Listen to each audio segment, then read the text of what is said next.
Chelsea. This is my channel, The Fancy Hat Lady Reads. I am wearing one of my fancy booktube hats, and today I am doing the first part of my wrap-up for the month of March, where I'm specifically going to talk about the things that I ended up reading for two different readathons, the Because Dragons readathon and the Translateathon. Now, while March ended up being a really great reading month for me, it started off really slow with these two readathons. I came nowhere close to accomplishing my goals for these readathons, but I do have 3 books to wrap up for you here. First, for the Because Dragons readathon, the one and only book I managed to read was Voyage of the Basilisk, which is the 3rd book in the Memoirs of Lady Trent series by Marie Brennan, which take place in a Victorian-ish fantasy world and are all about how our protagonist Isabella defied the odds and prejudices against women to become the world's most preeminent dragon naturalist. In this book, we follow Isabella on a journey around the world to study as many types of dragons as she can. We focus on a couple different segments of that journey in much more detail than others. There's a lot that's obviously glossed over, with particular focus on certain parts of the trip where thrilling, exciting things occurred. This did feel to me considerably more science-y than the first two. We're starting to see Isabella really wrestle with the big questions of how did dragons evolve and which creatures are actual dragons and why. There's still a lot of the science of this story that is skipped over, though, sort of in the interest of making it interesting in the book, because it's a sort of memoir premise. She'll often say something like, oh, of course I won't bore you with this. This is all in my previous published, scientific papers. The world knows what I discovered on this trip. You want to know the salacious details because this is a memoir. And because this is a fantasy book, yeah, that's probably accurate. But part of me was like, but no, I want to know all of the scientific details. And I don't live in your world, so those aren't available to me. The title of this book is obviously a play on words on Voyage of the Beagle.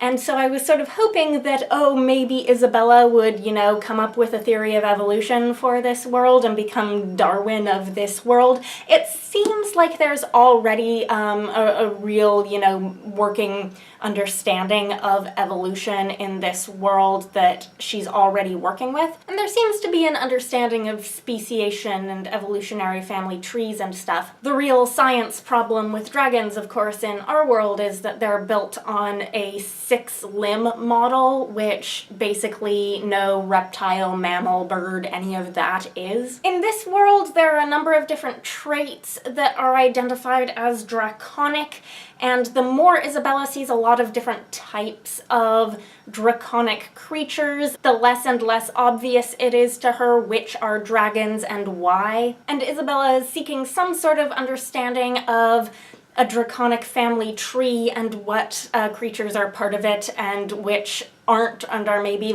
convergent evolution of certain draconic traits. And this science puzzle, I am invested in it. I need to know. And it's such a tease because at the end of this book, Isabella clearly has an idea, but she's not telling us yet. In terms of what else is going on in this book, there is some overlap between Isabella's dragon research and the research of an archaeologist she meets. There is also perhaps more than overlapping scientific interests between the two. She's also got her young son with her on this trip, who is now old enough that she's coming to really understand who her son is as a person, and they're sort of having some bonding experiences. Through the first books, there has been a slowly developing through line to do with the preservation of dragon bone and the threat that might pose to dragons from hunting. But overall, Isabella continues to have wild adventures in countries around the world. Anyhow, that's Voyage of the Basilisk. I gave this 4 stars. I'm obviously going to be continuing on with this series. I want to know more about the dragon science. And this book, even though it was the only book that I read for the Because Dragons readathon, actually achieved 3 of the 5 challenges for me. This was a blue fantasy book, a book that takes place in, on, or underwater,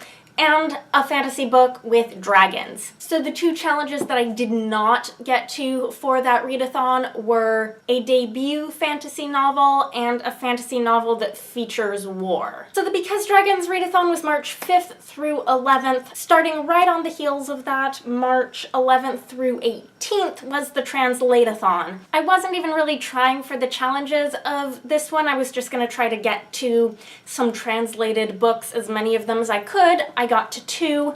The first was a manga volume, Children of the Whales, Volume 1 by Abi Umeda. This is obviously translated from Japanese, and the translator isn't credited. It just says that translation is by JN Productions. So this was a sort of very intense dive-in headfirst introduction to this series and this story. I am very new to reading manga. Very new. The only manga series that I've previously been reading has been The Girl from the Other Side by Nagabe, and this is just a much slower paced series, and I think that works a little better for me. Here, right away, we've got this post-apocalyptic fantasy setting where people live on this magical mud whale that floats through the sand. But we don't really get to know the status quo before the status quo is like completely upturned, because they come across an island where a scavenging party finds another human being, a girl, and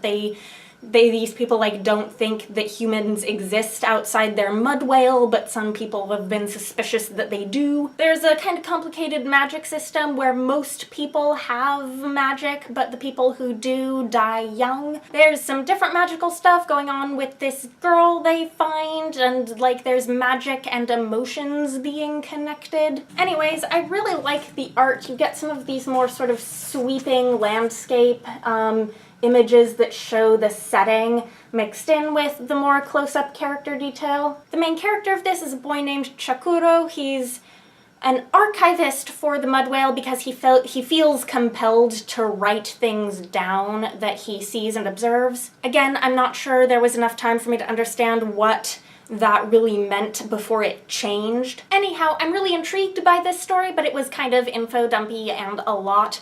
So I gave this 3 stars. And then the last thing I read for the Translateathon was a full novel. This was a NetGalley arc on my Kindle that I have already reviewed, and that is The Book of Perle by Timothée de Fombelle. I will link my video where I have reviewed this. This was translated by Sarah Ardizzone and Sam Gordon. The original language of this is French.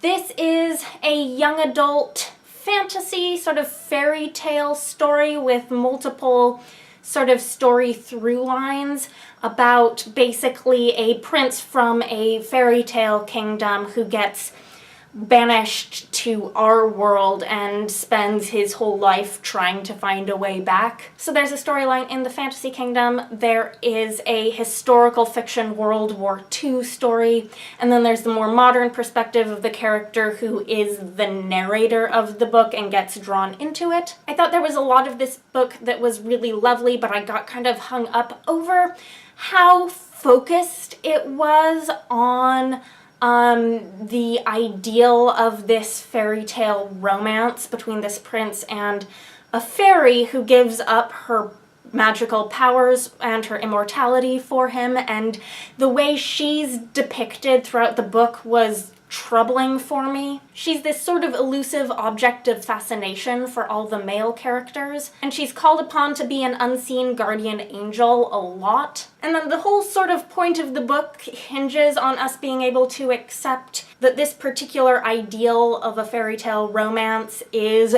the greatest thing, the truest thing, the most beautiful thing, and I wasn't quite buying it. But there was a lot in the structure of this that I thought was really cool, really fascinating, and I think you can tell that this is a sort of YA book that isn't what American publishing publishes as YA. This book is a very different different sort of creature, and I think we can oftentimes fall into a trap of assuming that all YA fantasy is one thing, that's the idea that we have what's popular in America right now, and that's just not true. So anyhow, that's the Book of Perle. Check out my review. And that was what I read for those 2 readathons. I'm procrastinating the majority of my March wrap-up because that's going to be really long, but at least I've made it a little less long by wrapping up these things first.